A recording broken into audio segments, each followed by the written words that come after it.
আমরা এই পর্বে আলোচনা করব ফ্রিকশন নিয়ে। তো হোয়াট ইজ ফ্রিকশন? ফ্রিকশন কি? না দেখো, কোনো একটা বস্তুকে যখন টেনে নিয়ে যায় তখন দেখা যায় যে গতির বিপরীতে, অর্থাৎ তুমি যেদিকে বল প্রয়োগ করে গতি দিতে চেষ্টা করছো সেই গতির বিপরীতে একটা বল কিন্তু প্রযুক্ত হয়। এই বলটা কেন প্রযুক্ত হয়? না ভূমি এবড়ো-খেবড়ো হওয়ার জন্য বেশি প্রযুক্ত হয়, অর্থাৎ যেক্ষেত্রে মেঝে অতটা মসৃণ নয় সেক্ষেত্রে বেশি বল দিতে হয়। ঠিক আছে? এবং কোনো একটা বস্তু যদি মসৃণ দেখি, ঠিক আছে, ধরো মেঝে খুব মসৃণ, সেক্ষেত্রেও দেখা যায় যে এই যে মসৃণতাটা কি? না আমরা যদি শক্তিশালী আণুবীক্ষণিক যন্ত্র দিয়ে দেখি, দেখা যাবে যে কোনো তলই মসৃণ নয়, সমস্ত তলেই এবড়ো-খেবড়ো, একটু হলেও উঁচু নিচু খাঁজ কাটা। দেখা যায় যে নিচের যে তল অর্থাৎ মেঝে এবং বস্তুর যে তল, স্পর্শযুক্ত যে তল, সেই স্পর্শযুক্ত তলে একটা খাঁজ অপর খাঁজের সঙ্গে মিলে যায় এবং তাদের মধ্যে একটা তড়িৎচুম্বকীয় আকর্ষণ বল কাজ করে। ঠিক আছে? যে কারণে একটা তলকে অপর তলের সাপেক্ষে যদি আমরা আপেক্ষিক গতি সৃষ্টি করি, তাহলে এক তল অপর তলের গতিকে বাধা প্রদান করে। ঠিক আছে?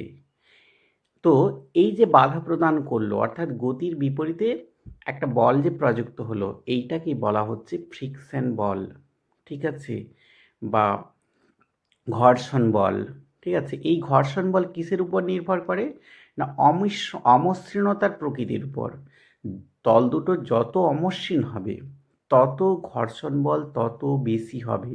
ঠিক আছে?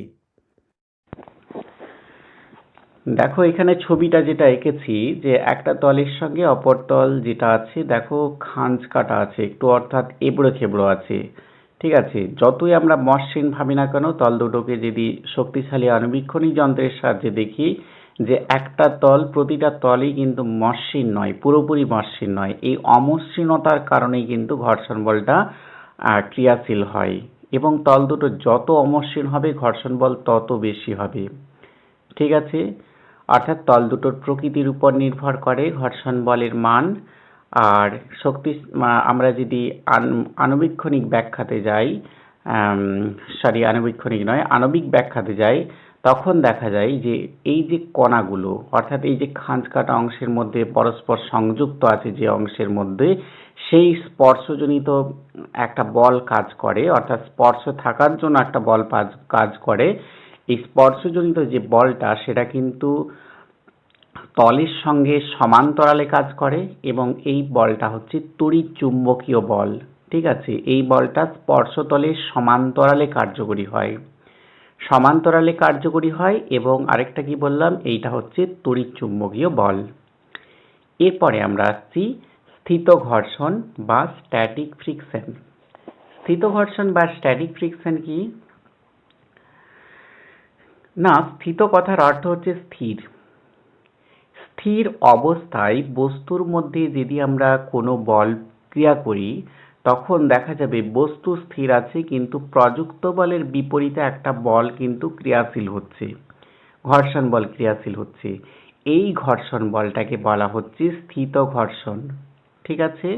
তো এই স্থিত ঘর্ষণ মানে হচ্ছে বস্তু গতিশীল হচ্ছে না, অথচ প্রযুক্ত বলের বিপরীতে, ঠিক আছে, বল যদি প্রয়োগ করি তবেই কিন্তু প্রযুক্ত বলের বিপরীতে একটা বল ক্রিয়াশীল হচ্ছে স্পর্শযুক্ত দুটি তলের, মানে তল বরাবর, ঠিক আছে, তলের সমান্তরাল বরাবর একটা বল কিন্তু প্রযুক্ত হচ্ছে প্রযুক্ত বলের বিপরীতে।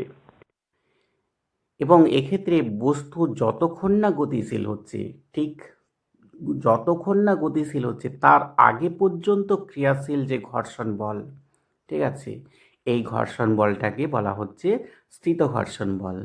এবং দেখা যায় স্থিত ঘর্ষণ বল প্রযুক্ত বলের সঙ্গে সমান হয়। ঠিক আছে? তো দেখো আমরা লিখে ফেলেছি যে বল প্রযুক্ত হলো বস্তু যদি স্থির থাকে এবং এই অবস্থায় ঘর্ষণ বলকেই বলা হচ্ছে তোমার স্থিত ঘর্ষণ বল। দেখো আমরা ছবিতে দিয়েছি যে এফ ইজিক্যাল টু 1 নিউটন হলে ফ্রিকশন বল পিছন দিকে সেটাও 1 নিউটন হয়। 2 নিউটন হলে ফ্রিকশন বল 2 নিউটন, 3 নিউটন হলে ফ্রিকশন বল 3 নিউটন, 4 নিউটন হলে ফ্রিকশন বল 4 নিউটন। অর্থাৎ প্রযুক্ত বল যত নিউটন প্রয়োগ করছি ফ্রিকশন বলও তত নিউটন। এবং এটাকে যদি গ্রাফিক্যালি আমরা পুট করি 1 1 2 2, ঠিক আছে, 3 3 4 4, তাহলে গ্রাফটা কীরকম আসছে দেখো। এইভাবে আমরা পয়েন্টগুলোকে যদি পুট করি এইভাবে গ্রাফটা চলে আসছে, ঠিক আছে। এবং বস্তু একসময় নড়ার উপক্রম হবে, অর্থাৎ আর একটু বল বেশি প্রয়োগ করলে বস্তু নড়ে উঠবে, ঠিক আছে। এই ক্ষেত্রে সীমাস্থ ঘর্ষণ বলের একটা কনসেপ্ট আনতে হবে যে আমরা যতই বল প্রয়োগ করি না কেন, আমরা কি একটা নির্দিষ্ট পরিমাণ বল প্রয়োগ করার পরে তো বস্তুকে আমরা টেনে নিয়ে যাই, তাই না? তাহলে সেই যে কত পরিমাণ বল প্রয়োগ করলে বস্তুটি ঠিক নড়ে ওঠার উপক্রম হবে সেইটাকে বলা হচ্ছে সীমাস্থ ঘর্ষণ বল। অর্থাৎ ঘর্ষণ বল আর বাড়বে না, আমি প্রযুক্ত বল বাড়াবো কিন্তু ঘর্ষণ বল আর বাড়বে না, সেইটাকেই বলা হচ্ছে তোমার সীমাস্থ ঘর্ষণ বল বা লিমিটিং ফ্রিকশন। এই লিমিটিং ফ্রিকশন স্থিত ঘর্ষণের সর্বোচ্চ মান।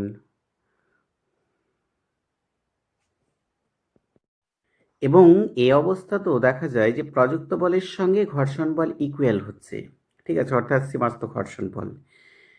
কিন্তু আরেকটু বেশি যদি বল প্রয়োগ করি সেটা অন্য গ্রাফিক্যালি অন্যভাবে চলে আসবে, সেটা আমরা পরে ব্যাখ্যা করব। তো দেখো এই যে স্থিত ঘর্ষণের যে গ্রাফটা আমরা এঁকেছিলাম সেই স্থিত ঘর্ষণের গ্রাফের যে টপ পয়েন্টটা, অর্থাৎ গ্রাফটা দেখো বাড়ছে, 45 ডিগ্রি কোণ করে আছে। কেন 45 ডিগ্রি? না, এক্ষেত্রে স্থিত ঘর্ষণের ক্ষেত্রে যে প্রযুক্ত বলের সঙ্গে ঘর্ষণ বল ইকুয়াল, তাহলে গ্রাফটা প্রপোর্শনাল গ্রাফ একদম, ঠিক আছে, 45 ডিগ্রি কোণ বরাবর হবে। তো এই গ্রাফের দেখো এই বিন্দুটাকে বলা হচ্ছে সীমাস্থ ঘর্ষণ বল, ঠিক আছে, শেষ পয়েন্ট এই পয়েন্টটা। তো এখানে পয়েন্ট হিসাবে তো নয়, আমাদের দূরত্ব হিসাবে দেখতে হবে যে ঘর্ষণ বল ওয়াই অক্ষ বরাবর আমরা রিপ্রেজেন্ট করছি, অর্থাৎ এক্স অ্যাক্সিসের সঙ্গে ওয়াই অক্ষ বরাবর কতটা গেল সেটাই কিন্তু ঘর্ষণ বল। তাহলে এখানে এডি পর্যন্ত গেল বা ডিএ পর্যন্ত, ঠিক আছে। তো একে চিহ্নিত করছি আমরা কি না, সীমাস্থ ঘর্ষণ বলটাকে এফএস দ্বারা চিহ্নিত করছি, যদিও এখানে কিন্তু স্ট্যাটিক ফ্রিকশন হিসাবে স্থিত ঘর্ষণকেও আমরা এফএস দ্বারা চিহ্নিত করেছি। তো বিভিন্ন ক্ষেত্রে এগুলোকে চেঞ্জ করে নেব প্রয়োজনের সাপেক্ষে। আর দেখো চলঘর্ষণ বল বা কাইনেটিক ফ্রিকশন। কাইনেটিক ফ্রিকশনটা কি, যে স্থিত ঘর্ষণ সীমাস্থ ঘর্ষণ বল অবস্থাও কিন্তু প্রযুক্ত বলের সঙ্গে ঘর্ষণ বল ইকুয়াল ছিল, তাই না? সীমাস্থ ঘর্ষণ বলটা প্রযুক্ত বলের সঙ্গে ইকুয়াল করেছিলাম, কিন্তু তারপরে যদি আরও বল প্রয়োগ করি ঘর্ষণ বল কিন্তু আর বাড়বে না, ঠিক আছে। ঘর্ষণ বলটা দেখা যায় যে দেখো বাড়ছে এতদূর পর্যন্ত, কিন্তু তারপরে একটু কমে যেয়ে এই মানটা কিন্তু স্থির হয়ে গেছে। অর্থাৎ চলঘর্ষণ বল সীমাস্থ ঘর্ষণ অপেক্ষা একটু কম হয়, ঠিক আছে। এবং এটা দেখো প্যারালালি চলে গেছে, অর্থাৎ দেখো আর হাইটটা বাড়ছে না, হাইটটা এখানে অর্থাৎ ওয়াই এক্স অ্যাক্সিসের সঙ্গে ওয়াই অ্যাক্সিসের যে ডিস্টেন্স, ঠিক আছে, গ্যাপটা, এটাই তো রিপ্রেজেন্ট করছে তোমার চলঘর্ষণ বল। চলঘর্ষণ বল দেখো গ্রাফ থেকেই বুঝতে পারছো এটা আর বাড়ছে না। এবং একে চিহ্নিত করছি কি দ্বারা, এফ কে দ্বারা, স্মল এফ কে দ্বারা। আর গ্রাফ থেকে আমরা পাচ্ছি ইবি, ই থেকে বি পর্যন্ত, এই ই থেকে বি পর্যন্ত এই ইবির দৈর্ঘ্যটা দেখো, আমরা যদি একটু গ্রাফটার সামনের দিকেও নিই ইবির দৈর্ঘ্য কিন্তু চেঞ্জ হচ্ছে না, ঠিক আছে, একই থাকছে। প্যারালাল লাইন, যেহেতু প্যারালাল লাইনের যে কোনো পয়েন্টেই লাইন দুটোর যে পারস্পরিক লম্ব দূরত্ব সেম, অর্থাৎ গ্রাফ থেকে আমরা পাচ্ছি ইবি ইজ ইকাল টু এফ কে, এই মানটা কিন্তু স্থির মান, ঠিক আছে। তাহলে সীমাস্থ ঘর্ষণও কিন্তু স্থির মান ছিল, আর চলঘর্ষণ বলের মানও কিন্তু স্থির। শুধুমাত্র স্থিত ঘর্ষণ কিন্তু স্থির নয়, এই স্থিত ঘর্ষণের মান প্রযুক্ত বলের সঙ্গে সমানুপাতিক হারে বেড়েছে। অর্থাৎ আমরা যত বল প্রয়োগ করেছি স্থিত ঘর্ষণের মান ঠিক সেইভাবে অ্যাডজাস্ট হয়েছে, এই জন্য স্থিত ঘর্ষণকে স্বনিয়ন্ত্রিত বলও বলা হয়। আর এই পয়েন্টটা দেখো সীমাস্থ ঘর্ষণ বল গ্রাফের, এবং এডি যে দূরত্বটা সেটা সীমাস্থ ঘর্ষণ বলের মান নির্দেশ করছে। এবং দেখো চলঘর্ষণ বলের যে গ্রাফটা সেটা দেখো বি থেকে সি এর অভিমুখে এবং এর যে দূরত্বটা অর্থাৎ এক্স অ্যাক্সিসের সঙ্গে বিসির যে দূরত্ব, লম্ব দূরত্ব, সেটা প্রকাশ করছে কি চলঘর্ষণ বল। নেক্সট আসছি আমরা স্থিত ঘর্ষণের সূত্রাবলী। অর্থাৎ স্থিত ঘর্ষণের অনেকগুলো সূত্রাবলী আছে। ছবিটা দেখেই বুঝতে পারছো প্রযুক্ত বলের বিপরীতে স্থিত ঘর্ষণ কিন্তু কার্যকরী। স্থিত ঘর্ষণকে এফএস দ্বারা চিহ্নিত করছে এখানে স্ট্যাটিক ফ্রিকশন হিসেবে। আর লম্ব প্রতিক্রিয়া দেখো উপরের দিকে কাজ করছে ভূমি থেকে বিপরীতে। তাহলে দেখো এফ এবং এফএস, এফএস মিনস এখানে কিন্তু স্থিত ঘর্ষণ বল, পরস্পর বিপরীত অভিমুখী। নম্বর 2 সীমাস্থ ঘর্ষণ বল, অর্থাৎ স্থিত ঘর্ষণের যে শেষ মান সীমাস্থ ঘর্ষণ বল সেটা কিন্তু লম্ব প্রতিক্রিয়ার সমানুপাতিক। নম্বর 3 এই যে ঘর্ষণ বলের মান তল দুটোর প্রকৃতির উপর নির্ভর করে, ক্ষেত্রফলের উপর নয়। আমরা আগেই ব্যাখ্যা করেছি তল দুটো যত এবড়ো খেবড়ো হবে ঘর্ষণ বলের মান তত বৃদ্ধি পাবে। যাই হোক, তল দুটোর প্রকৃতির উপর নির্ভর করে, ক্ষেত্রফলের উপর নয়। দেখো এখানে এফএস মানে হচ্ছে স্থিত ঘর্ষণ, এটা কিন্তু সীমাস্থ ঘর্ষণ নয়। মাঝে 2 নম্বর ইকুয়েশনের যে এফএস এটা কিন্তু সীমাস্থ ঘর্ষণ বল। এই সীমাস্থ ঘর্ষণ বল প্রপোর্শনাল টু লম্ব প্রতিক্রিয়া। এখানে এফএস মানে হচ্ছে স্ট্যাটিক ফ্রিকশনটা হচ্ছে কি সীমাস্থ ঘর্ষণ বল। আর এখানে যে প্রথমে যেটা বলেছিলাম যে এফএস সেটা কিন্তু যে তোমার স্থিত ঘর্ষণ বল বা ঘর্ষণ বলের ক্ষেত্র এফ এবং ঘর্ষণ বল পরস্পর বিপরীত। প্রযুক্ত বল এবং ঘর্ষণ বল পরস্পর বিপরীত অভিমুখেই থাকে। নেক্সট আমরা চলঘর্ষণ বলের সূত্রাবলী নিয়ে আলোচনা করছি। দেখো ঠিক একই রকম সূত্রগুলো, অর্থাৎ আগের যেরকম সূত্র ছিল সেরকম ঘর্ষণকে এফকে দ্বারা চিহ্নিত করছি। তো 1 নম্বর সূত্র হচ্ছে এফ মানে প্রযুক্ত বল এবং এফকে মানে চলঘর্ষণ বল পরস্পর বিপরীত অভিমুখী। এটা তো ঘর্ষণের যে স্থিত ঘর্ষণের সূত্রের সঙ্গে মিলে যাচ্ছে। এবং F K proportional to number 2 F K proportional to লম্ব প্রতিক্রিয়া, অর্থাৎ চলঘর্ষণ বল লম্ব প্রতিক্রিয়ার সমানুপাতিক। এটাও দেখো মিলে যাচ্ছে স্থিত ঘর্ষণের সূত্রাবলীর সঙ্গে। এবং 3 নম্বরটাও এফকে তল দুটোর প্রকৃতির উপর নির্ভর করে, ক্ষেত্রফলের উপর নয়।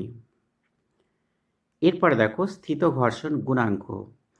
আমরা যে স্থিত ঘর্ষণের সূত্রাবলী পড়লাম সেই সূত্রাবলীর যে 2 নম্বর সূত্রটা আমরা দিয়েছিলাম, ঠিক আছে, অর্থাৎ সীমাস্থ ঘর্ষণ বল লম্ব প্রতিক্রিয়ার সমানুপাতিক, এই যে সূত্রটা এটা একটু লিখে নিয়েছি। দেখো অর্থাৎ এফএস প্রপোর্শনাল টু আর, সীমাস্থ ঘর্ষণ বল লম্ব প্রতিক্রিয়ার সমানুপাতিক, এফএস মিনস সীমাস্থ ঘর্ষণ বল।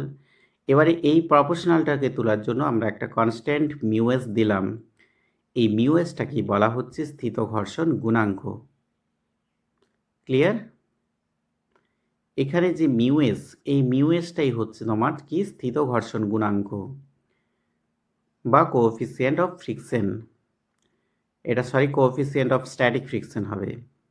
যাই হোক, মিউএস ইজ ইকুয়াল টু কত, এফএস ডিভাইডেড বাই আর।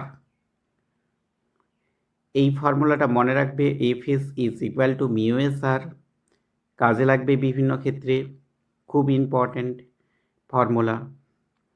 এখানে এফএস মনে রাখবে, এফএস মানে হচ্ছে সীমাস্থ ঘর্ষণ বল, মিউএস মানে হচ্ছে তোমার কোফিসিয়েন্ট অফ স্ট্যাটিক ফ্রিকশন, আর মানে হচ্ছে কি লম্ব প্রতিক্রিয়া।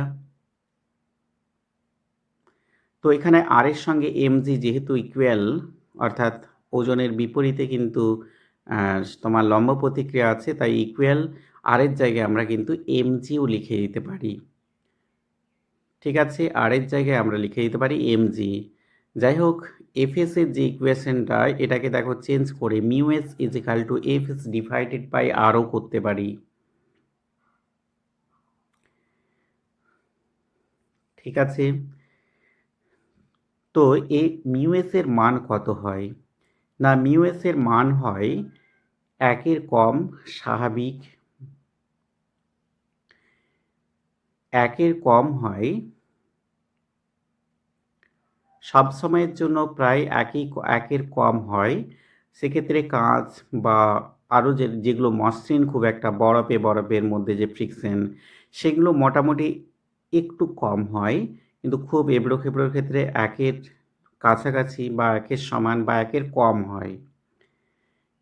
কিন্তু বিশেষ ক্ষেত্রে দেখা যায় আমরা যদি সেই সিস্টেম অ্যারেঞ্জ করতে পারি বিশেষ ক্ষেত্রে, সেইখানে দেখা যায় যে ফ্রিকশন বলের মান 1-এর চেয়ে বেশিও হতে পারে।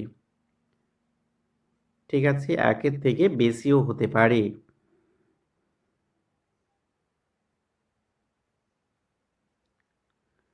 মিউ-এস এর একক দেখো, মিউ-এস দুটো একই ভৌত রাশির অনুপাত হওয়ায় এর কোনো একক নেই এবং মাত্রাও নেই, অর্থাৎ মাত্রাহীন এককহীন ভৌত রাশি। চলঘর্ষণ গুণাঙ্ক আমরা যেমন স্থিত ঘর্ষণ গুণাঙ্ক পড়লাম, চলঘর্ষণ গুণাঙ্ক কি হবে না, চলঘর্ষণ গুণাঙ্ক মানে হচ্ছে কোএফিসিয়েন্ট অফ কাইনেটিক ফ্রিকশন। এই কোএফিসিয়েন্ট অফ কাইনেটিক ফ্রিকশন একইভাবে আমরা আগেরটার মতন করেই পড়ে নেব, যে চলঘর্ষণের যে সূত্রাবলী ছিল তার সেকেন্ড যে সূত্রটা, সেই সেকেন্ড সূত্রে এফ কে প্রপোর্শনাল টু আর, এই এফ কে প্রপোর্শনাল টু আর থেকে আমরা ইকুয়াল টু করলাম একটা কনস্ট্যান্ট দিয়ে, সেই কনস্ট্যান্টটা হচ্ছে মিউকে। এই মিউকে মানে হচ্ছে কোএফিসিয়েন্ট অফ কাইনেটিক ফ্রিকশন অর্থাৎ চলঘর্ষণ গুণাঙ্ক। তাহলে এফ কে ইজিক্যাল টু মিউকে আর, এই ফর্মুলাটা একটু মাথায় রাখবে, এই ফর্মুলাটা সর্বত্রই কাজে লাগে।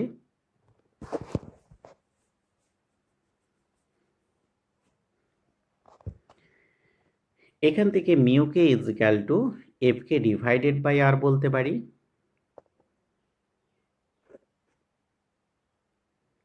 ঠিক আছে, তো এই ফর্মুলাটা একটু মনে রাখবে, এটা চলঘর্ষণ গুণাঙ্কের ফর্মুলা, আগেরটা যেমন স্থিত ঘর্ষণ গুণাঙ্কের যে ফর্মুলা ছিল স্ট্যাটিক ফ্রিকশনের, তো এটা চলঘর্ষণের।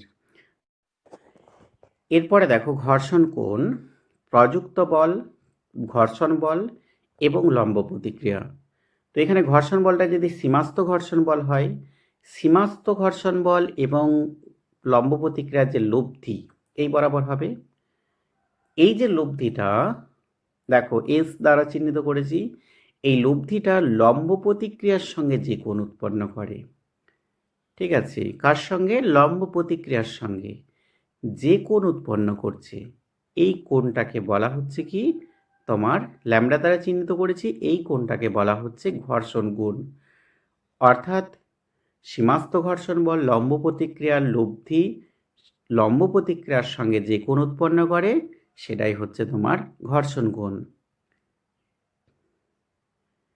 এবারে দেখো এই লব্ধিটা অর্থাৎ এস, এটাকে যদি আমরা উপাংশে বিভাজন করি তাহলে কি পাওয়া যাবে না, আমরা ঠিক উপাংশ বিভাজন ভেক্টর উপাংশ বিভাজনের যে নিয়ম অনুসারে, তাহলে সেক্ষেত্রে F S is equal to কত হবে এস সাইন থিটা এবং আর ইজ ইকুয়াল টু কত হবে এস কস থিটা। যেদিকে এস থিটা নয় ল্যামডা, প্রত্যেক ক্ষেত্রেই ল্যামডা। তাহলে কত mu S is equal two ফর্মুলাটা কি এফ এস ডিভাইডেড বাই আর, সেই ফর্মুলাতে এফ এস এর মান বসালাম ডিভাইডেড বাই আর এর মান বসালাম। ঠিক আছে,